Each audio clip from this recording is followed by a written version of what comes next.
'alal amal ya. Min alamatil i'timadi 'alal amali nuqsanur raja' inda wujudiz zalali. Salah satu tanda bergantungnya seorang hamba terhadap amalnya adalah kurangnya pengharapan terhadap rahmat Allah Subhanahu wa taala ketika adanya tergelincir atau melakukan maksiat. Nah, secara umum manusia itu selalu tergantung pada amalnya. Dia tergantung pada hartanya, tergantung pada kesehatannya, tergantung pada institusinya, tergantung pada selain Allah Subhanahu wa taala. Kalau orang sudah tergantung kepada selain Allah Subhanahu wa taala, berarti dia itu ya, berarti dia itu telah telah meniadakan Allah Subhanahu wa taala. Karena sesungguhnya segala sesuatu itu tergantung kepada Allah.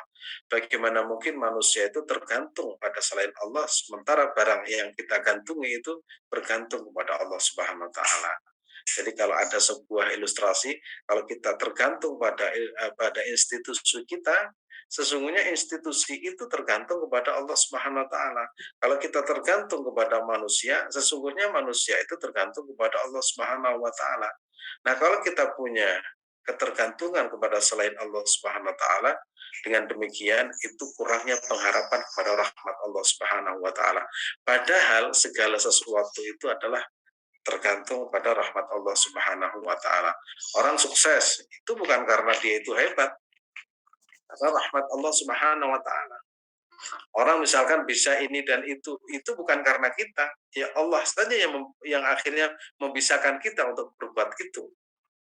Sehingga kalau kita sudah tidak lagi tergantung pada selain Allah, maka segala sesuatu yang kita kerjakan pasti disandarkan kepada Allah Subhanahu wa taala. Apapun itu pekerjaannya, apapun yang dipikirkan, apapun ya kita, bahkan masalah ibadah, kita bisa ibadah bukan karena kita hebat. Kita itu dapat pertolongan dari Allah Subhanahu wa taala seperti orang menunaikan ibadah haji yang paling gampang.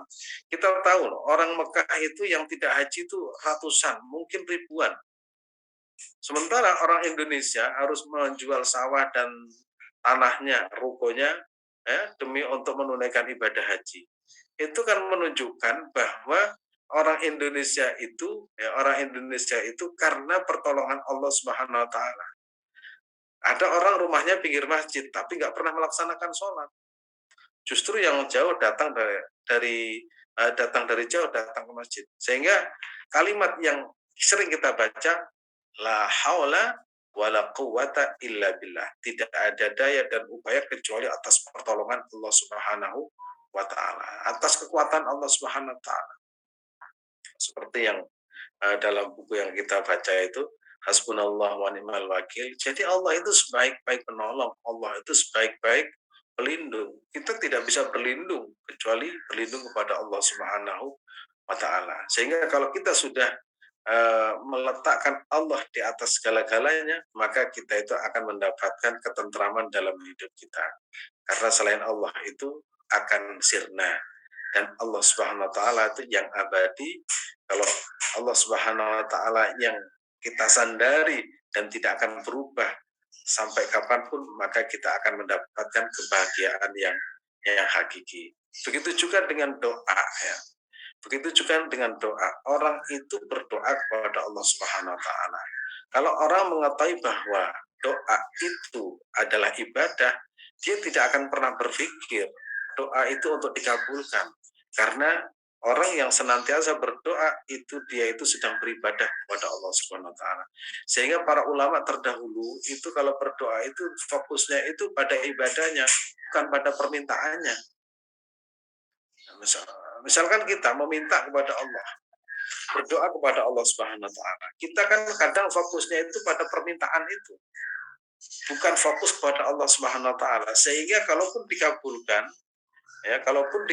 oleh Allah Subhanahu wa taala, doa kita misalkan dikabulkan, dia itu tidak begitu bahagia karena dikabulkan. Karena apa? Karena dia itu yang dilihat Allah Subhanahu wa taala. Memang pantas karena Allah Tuhanku yaitu Tuhan yang menerima doa. Kalaupun tidak dikabulkan, kadang tambah bahagia karena dia punya keyakinan Allah Subhanahu wa taala itu Maha berkuasa sehingga Allah Subhanahu wa taala berhak menolak setiap doa atau permintaan manusia. Sehingga dia berpikir berarti Tuhan saya itu hebat, tidak bisa diintervensi oleh manusia. Sehingga kalau ada orang yang berdoa kepada Allah Subhanahu wa taala, bahkan waktu mustajabah, tempatnya mustajabah, harinya hari mustajabah, tempatnya itu di Arafah, harinya hari Jumat, kemudian doanya itu fase dan sebagainya belum dikabulkan, kita tetap berpikir luar biasa Tuhanku. Ya, tidak bisa diintervensi oleh makhluknya karena Allah Subhanahu wa taala Qahar. Nah, tapi kita tidak pernah berhenti berdoa karena kita menilai doa itu adalah ibadah kita kepada Allah Subhanahu wa taala. Kemudian baru ulama menjelaskan bahwa doa yang kita baca, ya, doa yang kita panjatkan itu ada sisi positif dan negatifnya bagi manusia. Kalau misalkan segera dikabulkan, mungkin manusia itu tidak berdoa lagi pada hari-hari berikutnya. Kalau tidak segera dikabulkan, justru itu sisi positifnya. Apa sisi positifnya? Dia akan terus menerus bermunajat kepada Allah, terus merengek, terus menangis, terus merotat, terus akan selalu mendekat kepada Allah Subhanahu wa taala. Sehingga kalau doa kita pas bulan istimewa, hari istimewa di tempat mustajabah tidak dikabulkan, maka ketahuilah bahwa Allah sedang mencintai hambanya. Maka jangan pernah berpikir negatif. Kenapa sih Allah tidak mengabulkan doa saya? Padahal saya sudah doa di Arafah, saya doa di Muzdalifah, saya doa di Mina. Allah itu lebih tahu kapan, ya, kapan kita ini pantas untuk menerima pemberian Allah Subhanahu wa taala. Jangan-jangan kalau kita diberi oleh Allah Subhanahu wa taala, akhirnya kita lupa, ya, besok hari kemudian, seminggu kemudian lupa, tidak berdoa lagi kepada Allah Subhanahu wa taala. Akhirnya diulur-ulur oleh Allah Subhanahu wa taala agar kita tetap dalam dekapan Allah Subhanahu wa taala. Itu diceritakan oleh Imam Al-Ghazali, orang yang berdoa lama sekali tidak dikabulkan, ternyata Allah senantiasa itu merindukan rintihannya, merindukan air matanya, merindukan tangisannya. Sehingga kalau malam itu kan bangun, ya begitu bangun itu, ya Rob, antara dua Tuhan, kau adalah Tuhanku, aku adalah hambamu. Akhirnya menangis, besok lagi menunggu malam hari lagi, besok lagi menunggu malam hari, sampai berbulan-bulan, bertahun-tahun. Akhirnya dia itu menikmati doanya, lupa pada permintaannya. Itulah yang diharapkan oleh Allah Subhanahu wa taala. Itu doa. Tetapi kemudian para ulama juga menjelaskan, kalau kita meminta kepada Allah Subhanahu wa taala, itu kadang manusia itu meminta itu kan overacting. Ya Allah, saya minta ini, minta ini, minta ini. Itu namanya itu mendikte Allah Subhanahu wa taala. Mendikte Allah Subhanahu wa taala. Allah kok diatur. Ya Allah, saya minta, misalkan yang masih muda minta istri yang solehah, ya, kemudian yang kaya, kemudian kalau dia itu baru kuliah selesai S2 S3, ya Allah saya bikin pekerjaannya yang mapan, kemudian tempatnya yang dekat dari rumah, ya, kemudian Allah kok diatur. Nah, sehingga kalau Allah mentakdirkan kita dimanapun, pekerjaan itulah yang terbaik. Itulah yang terbaik pemberian Allah Subhanahu wa taala, dengan kita melihat bukan pekerjaan yang kita perhatikan, tapi yang kita lihat siapa yang memberikan pekerjaan, yaitu Allah Subhanahu wa taala. Sehingga kadang, ya, kita itu tidak boleh fokus pada permintaan, tapi fokus pada Allah Subhanahu wa taala. Kemudian manusia itu sudah ada takdirnya masing-masing. Maka jangan sibuk, ya, jangan menyibukkan diri mengatur diri kita sendiri, karena kehidupan kita itu sudah sesuai dengan aturan Allah Subhanahu wa taala. Sejak kita belum lahir itu sudah ada aturan dari Allah Subhanahu wa taala. Kita sudah berjalan pada rel yang telah ditentukan oleh Allah Subhanahu wa taala. Mulai urusan rezeki, nggak akan tertukar rezeki kita itu. Nggak akan tertukar, karena sesungguhnya yang memberikan rezeki itu kan Allah Subhanahu Ar-Razzaq. Nggak mungkin, loh rezeki saya kan seperti ini, itu sudah catatannya seperti ini. Sehingga itu yang disebut dengan sawabikul himami la tahriku aswarul aqdari. Sehebat, sekuat apapun keinginan manusia, maka keinginan itu tidak akan bisa merubah takdirnya. Nah, kemudian kok harus ada usaha dan berdoa, itu merupakan perintah Allah Subhanahu wa taala. Jadi kalau kita melaksanakan sebuah aktivitas, itu kita sandarkan aja kepada Allah Subhanahu wa taala. Kenapa sholat? Ini perintah Allah Subhanahu wa taala. Kenapa kamu bekerja? Biar kaya. Tidak, kerja ini perintah Allah Subhanahu wa taala. Kamu sakit berobat? Iya, saya sakit berobat karena berobat itu adalah perintah Allah Subhanahu wa taala. Berdoa itu perintah Allah Subhanahu wa taala. Jadi akhirnya segala sesuatu itu disandarkan kepada Allah Subhanahu wa taala yang Maha berkuasa atas segalanya. Nah, itu. Kemudian ini yang ingin saya sampaikan itu untuk mengingat tentang tawadhu ya. Tawadhu untuk mengingat kembali bahwa tawadhu itu apa sih? Ini kemarin sebelum kita berangkat haji, kita membahas tentang tawadhu. Seringkali kita melihat ya, kita melihat orang yang rajin sekali itu iktikaf di masjid. Nah, itu orang sering melihat, alhamdulillah, masya Allah, dia itu rajin iktikaf di masjid, istiqomah beriktikaf di masjid. Kita tidak tahu, padahal bisa jadi orang itu sedang melarikan diri dari tanggung jawabnya di rumah. Nah, kita tidak tahu. Ada orang rajin sekali berkumpul di majelis taklim, ya, berkumpul di majelis. Ternyata dia itu sedang melarikan diri dari tanggung jawabnya sebagai seorang ayah. Daripada bekerja, lebih baik berkumpul di majelis taklim, dengan di situ dia kelihatan enak, kelihatan nyaman. Nah, kita tidak tahu. Bisa jadi orang yang kemudian mengatakan saya ini tawadhu, tapi sesungguhnya dia itu sedang menampilkan kesombongannya.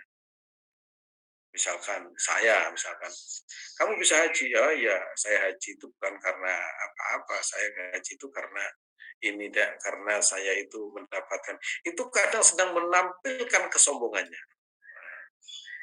Ketika mendapatkan pujian, misalkan, Masya Allah, kamu itu pinter. Saya ini bukan orang pinter, saya ini orang biasa.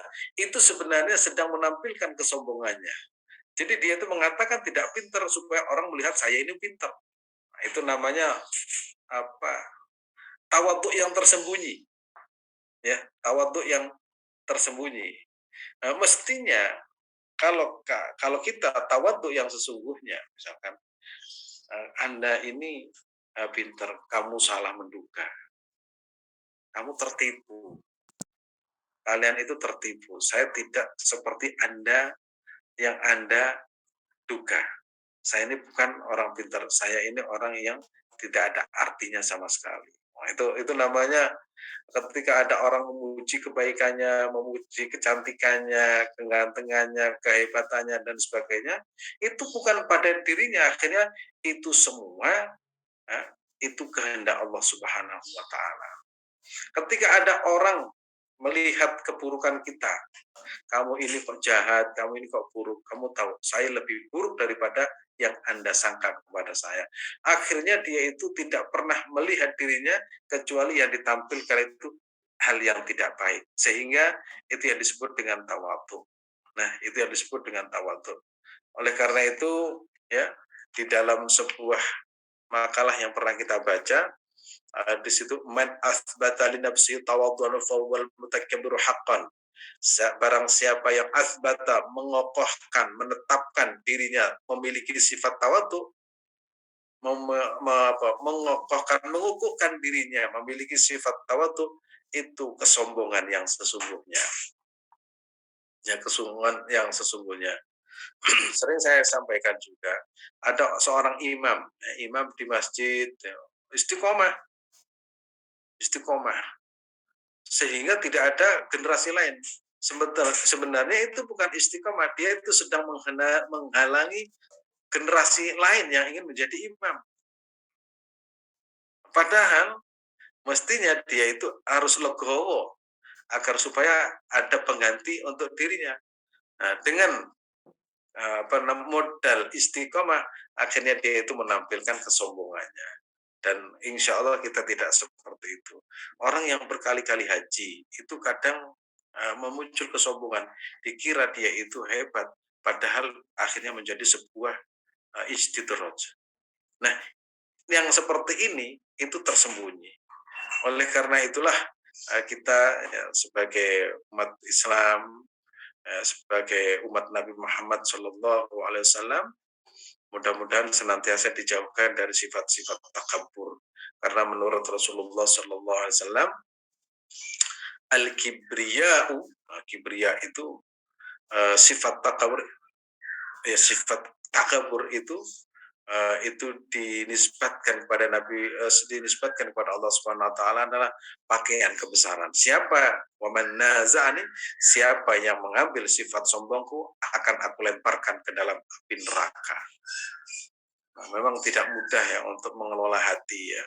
Ketika ada orang diberikan kemampuan ilmu yang cukup, itu seringkali orang menonjolkan ilmunya dan itu sudah terjadi di mana-mana. Akhirnya yang muncul itu saya. Ini kalau bukan saya yang mengatur nggak bisa. Kalau bukan saya yang menyampaikan ini nggak akan didengar. Akhirnya yang muncul dirinya.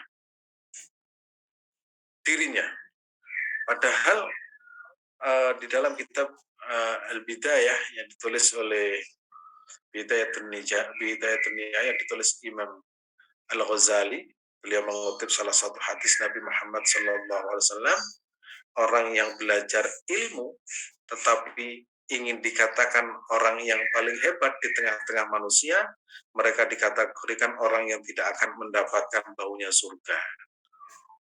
Nah, dari ini orang yang berilmu itu kecenderungannya sombong dengan ilmunya, lupa kepada zat yang memberikan ilmu. Nah, mudah-mudahan kita tidak seperti itu. Nah, hari ini ya, saya ingin mengutip salah satu makalah sekaligus pemanasan tentang materi yang akan kita bahas pada hari Selasa yang akan datang, yaitu at-tawaddu'ul haqiqi wa ma kana nashi'an an syuhudi 'azamatihi wa tajalla sifatihi. Mungkin saya tampilkan ya biar bisa dibaca.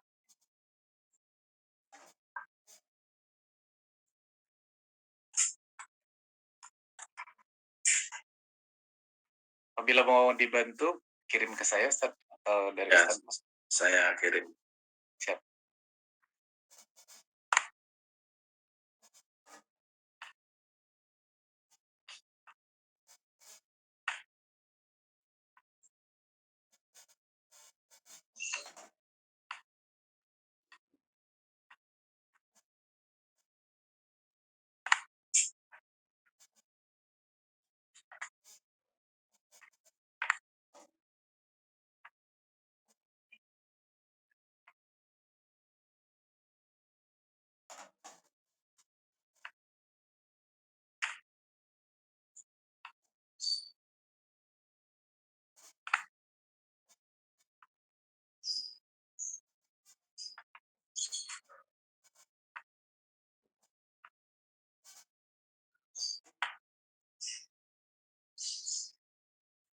Nah, ini yang yang akan saya sampaikan. At-tawaddu'u al-haqiqi huwa ma kana nashi'an an syuhudi 'azamatihi wa tajalla sifatihi.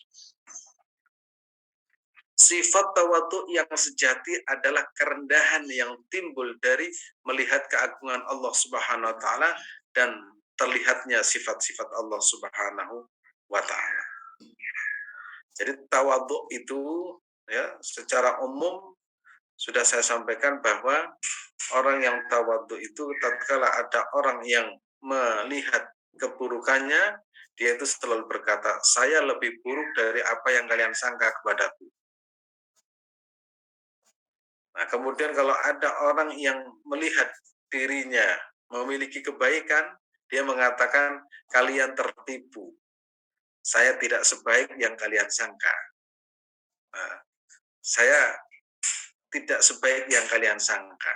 Itu cara berpikir orang yang punya sifat tawadhu ya, itu konstruksi berpikirnya itu demikian.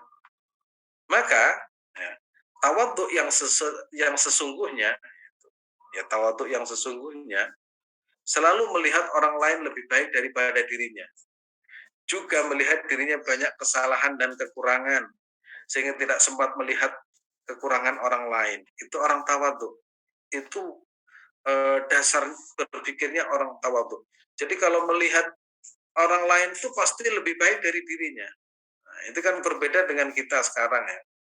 Kalau orang sekarang itu kan melihat dirinya lebih baik, akhirnya muncul kesombongan. Nah, kalau orang tawadhu itu enggak, melihat dirinya itu lebih buruk dari orang lain karena dia itu melihat bahan bakunya. Bahan baku manusia itu apa sih? Nah, itu kan pernah saya sampaikan. Abu Bakar Asy-Siddiq radhiyallahu an ketika ingin menghina seseorang, anta kharajna min eh, makhrajain. Kamu ini adalah keluar dari dua tempat. Ya, tempat artinya pertama itu ini apa namanya pernyataan Sayyidina Abu Bakar Asy-Siddiq kalau melihat orang sombong, kamu itu pernah keluar dari dua tempat. Pertama tempat seorang laki-laki, yang kedua itu tempat seorang perempuan. Sehingga tidak mungkin manusia itu memiliki sifat yang sombong. Anta kharajta min makhrajil baul. Kamu itu tempat dari keluar kencing. Itu namanya siapa? Abu Bakar Asy-Siddiq ketika menghina orang supaya tidak sombong. Apa mau disombongkan? Itu pernyataan Sayyidina Abu Bakar Asy-Siddiq. Dan sifat tawadhu yang sejati adalah kerendahan yang timbul dari melihat keagungan Allah Subhanahu wa taala dan melihat sifat-sifat Allah Subhanahu wa taala. Jadi tidak pernah dia itu melihat dirinya itu ada, karena keberadaan dirinya itu sesungguhnya keberadaan Allah Subhanahu wa taala. Kita ada itu karena diadakan Allah Subhanahu wa taala. Kita bisa ini dan itu juga atas pertolongan Allah Subhanahu wa taala. Jadi akhirnya manusia itu tidak punya daya apapun karena daya yang dimiliki itu murni dari Allah Subhanahu wa taala. Sehingga kalau kita itu hebat, itu dia itu melihat Allah yang hebat bukan saya. Misalkan kalau kita itu bisa menjadi orang yang mampu di dalam berkarya, Allah Subhanahu wa taala yang dilihat. Itu Allah Subhanahu wa taala. Kita misalkan beragama Islam, Allah itu Al-Hadi, Allah yang memberikan petunjuk. Kalau bukan Allah, aku tidak bisa beragama Islam. Kemudian kalau kita misalkan bisa haji, Allah yang menyampaikan kita sampai di tanah suci. Itu akhirnya itu melihat apa? Melihat bahwa bahwa yang dia kerjakan itu adalah akhirnya dilihat itu adalah keagungan Allah Subhanahu wa taala. Itu nasyi'an an syuhudi azamatihi. Yang dilihat itu adalah keagungan Allah Subhanahu wa taala. Jadi tidak sedikit pun yang melekat pada diri kita itu kita akui. Kita nggak punya apa-apa, nggak berhak untuk mengakui itu semua. Watajalla dan muncul, nampak apa saja sifatihi. Yang muncul itu adalah sifat-sifat Allah Subhanahu wa taala. Kalau kita punya rezeki banyak, kita melihat Allah yang memberikan rezeki. Ar-Razzaq. Akhirnya kita tidak bisa berbuat apa-apa dengan rezeki kita. Mau diapakan kita ini yang diberi, bukan orang yang memberi. Kadang ada orang melihat begini, ya itu ada orang miskin, mari kita bantu. Oh, berarti dia itu masih melihat dirinya itu lebih hebat karena melihat orang lain itu butuh. Padahal kita itu bisa memiliki sifat memberi, itu pertolongan Allah Subhanahu wa taala. Bayangkan akhirnya kalau kita suka memberi dermawan lah. Itu kadang itu kesombongan dirinya menampakkan saya ini mampu, saya ini bisa berbagi, saya ini kaya dan sebagainya. Lupa bahwa Allah itu ghaniyun 'anil alamin. Allah itu al-mughni. Nah, itu yang dimaksud dengan an syuhudi azamati wa tajalla sifati. Dan ya kalau bisa kita sudah yang muncul apa? Sifat Allah Subhanahu wa taala dan keagungan Allah Subhanahu wa taala. Ini tentang tawadhu yang sesungguhnya, dan bisa kita lihat pada slide yang berikutnya bagaimana karakter atau konstruksi berpikirnya. Nanti kita melihat apakah kita itu sudah masuk orang yang tawadhu atau belum. cara berpikirnya seperti ini. Selalu melihat orang lain lebih baik daripada dirinya. Juga melihat dirinya banyak kesalahan dan kekurangan sehingga tidak sempat melihat kekurangan orang lain. Ketika ada yang membincangkan keburukannya, dia berkata bahwa dirinya lebih buruk daripada apa yang disangka kepadanya. Ketika orang lain memuji kebaikannya, dia berkata, kalian salah sangka karena saya tidak sebaik yang kalian pikirkan. Nah, itu konstruksi berpikir secara umum. Sehingga kalau kadang ada orang menghinanya, dia tidak pernah sakit hati. Saya lebih buruk kok daripada yang dia hinakan kepada saya. Tapi kan sulit untuk menjatuhkan diri kita itu. Menjatuhkan diri kita sendiri itu sangat sulit. Biasanya orang tersinggung. Kalian nggak tahu, saya ini biasanya muncul. Kadang kita itu dikasih undangan. Kita ini dokter, kita itu profesor. Kemudian yang berikan undangan itu ya karena lupa atau karena apa gitu. Gelarnya itu tidak dipasang dan itu tuh marah-marah.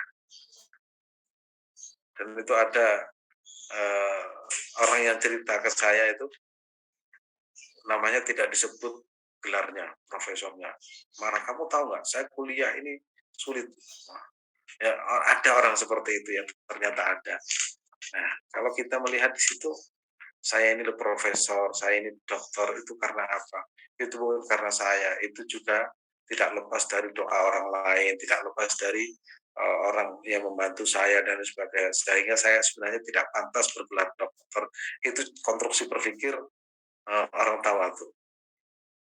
Kalau ada orang yang misalkan, oh, kamu ini bisa seperti ini, oh, bukan, itu murni pertolongan Allah Subhanahu wa Ta'ala. Nah ini ya, mudah-mudahan kita mempunyai konstruksi berpikir yang seperti ini. Coba kita lanjutkan.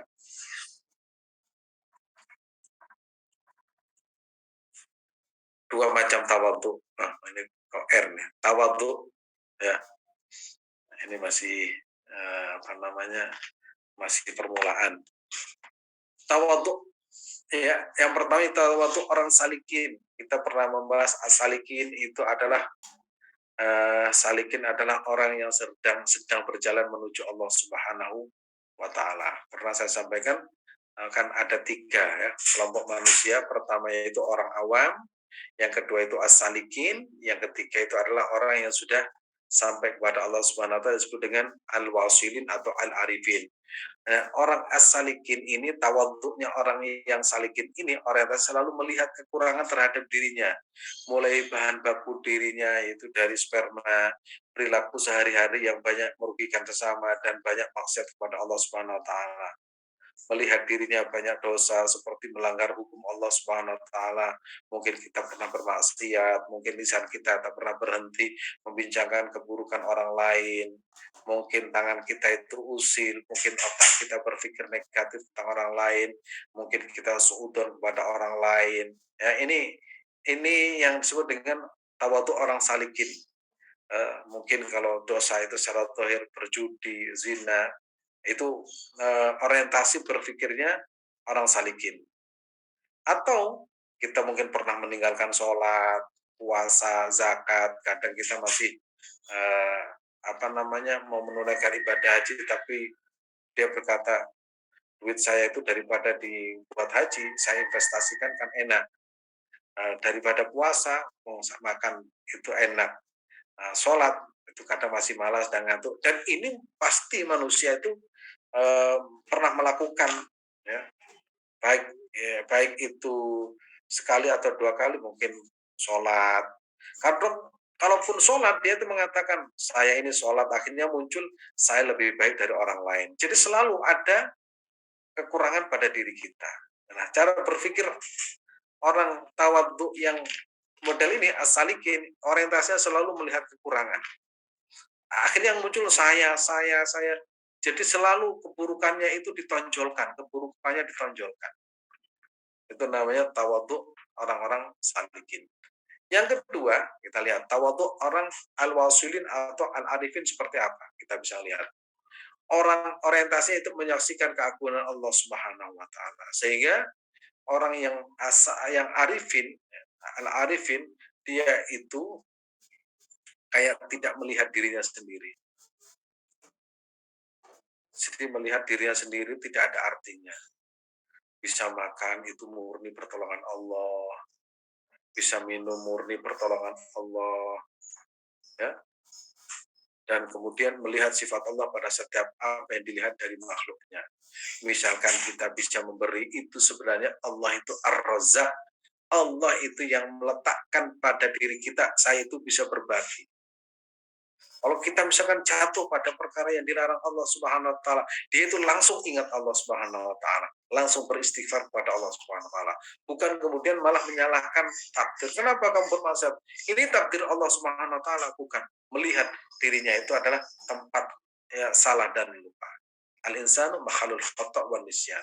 Akhirnya segera bertobat kepada Allah Subhanahu wa taala. Dan akhirnya tawadhu al-arifin ini dirinya melebur sehingga tidak dilihat kecuali di situ keagungan dan kebesaran Allah Subhanahu wa taala, sehingga kalaupun kita memiliki perilaku-perilaku mulia itu disandarkan kepada Allah Subhanahu wa taala. Suka memberi, suka menolong, ahli ibadah, ahli sholat, ahli puasa, tidak pernah melihat itu saya. Nggak ada saya, itu murni pertolongan Allah Subhanahu wa taala. Ini ya perbedaannya. Terus yang berikutnya.